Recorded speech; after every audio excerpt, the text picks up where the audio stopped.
Hi, my name is Pearl, and I'm starting this YouTube page because I really thought it'd be cool if I, slam some of my poetry. I am a spoken word artist from the Bronx. I'm 25 years old. I go to Sarah Lawrence College right now. I graduate in 2014. I'm super excited to be doing this because I spent a lot of time on YouTube. Yes, it kind of ranges. I know I'm supposed to be doing homework, but I end up on one kitten video that leads to a dog freaking out over a lime. Then it goes to soldiers surprising their kids. I just don't know how that even correlates, but regardless, I'm here. And I think that it'd be really cool if I did this. So basically, what this page is about, it's just me just talking and slamming poetry, really just giving you a premise about why, you know, I decided to, write this or and then slam it. Also, I'm gonna put some links down below, like let me see, right down here. Basically, you can link to see the documentary I was just in called To Be Heard, which is about myself and two other poets from the Bronx who use spoken word poetry as a way to overcome the neighborhood they live in, which is in the Bronx anyway.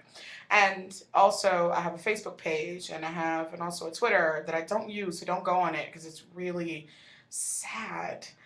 I only got a Twitter because I was forced to by my professor slash editor, and so don't do it. Anyway, regardless of that, that's totally off topic, which I'm sad to say that will be a lot of those because I am super random.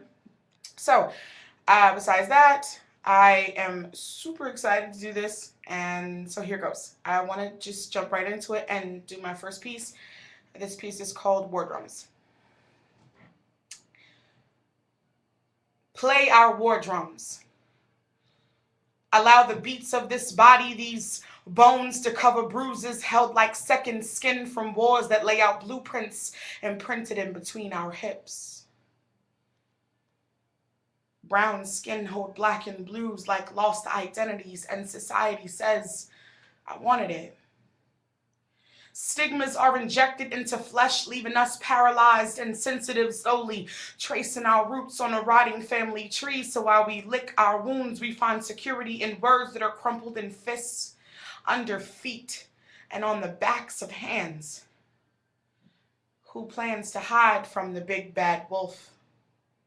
Sheep's clothing holds signs of a militia that wages war and missionary on the bodies of Congolese women. And when they have finished taking turns, her husband turns away ashamed because a woman of decency wouldn't have allowed this to happen. Our bodies no longer birth babies, but taboos. So take a good look. Because this is what it looks like when a woman asked for it. Her soul being ripped from tendons, left heavy and hanging from like the virus that rivered her wrists like lead. Savagely discarding the mothers, daughters, and sisters, leaving us bitches, whores, and paramours. Isolated and marginalized, we women hide.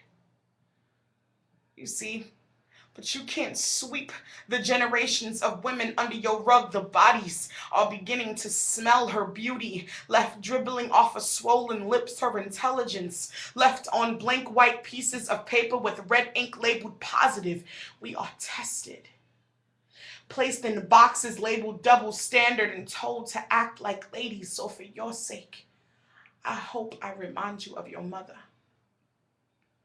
And your daughter watches as her skin begins to bruise. Cause see, we are your greatest resource. I may have been made from your ribs, but we are the backbone of this foundation, slowly tracing your vertebrae like crumbling bricks. So be careful. You wouldn't want all of this to crumble down around you, would you? Thank you. So I hope you guys like that. It's my first, not my first piece, but this is my first just upload, and I'm really excited. I basically about this piece, which is called War Drums. I've been doing some research on women in the Congo and women in Pakistan and India, and how uh, the just the demeaning of women has been going on for too long. And I really wanted to write about it. And this is what happened. This is what came out. As you'll see, I write a lot about women really picking themselves up, dusting themselves off, and just having a lot of faith, and strength in themselves, and just standing by one another. So this piece was just dedicated to all women who feel less than, and all men who forget that we were just the households. We are the backbones. We keep a lot of things going. And not to bash men, because I love men, and I know some amazing men. It's not that. It's because I spend a lot of time building up women, because I live in a society and in a neighborhood where we spend more time fighting amongst one another instead of building each other up. So that piece goes out to women. I really hope you guys loved it. You may comment. It would be wonderful. I have read many different comments while being on YouTube, so I'm not afraid of anything anyone has to say. So let's do it. Thanks, guys. Bye.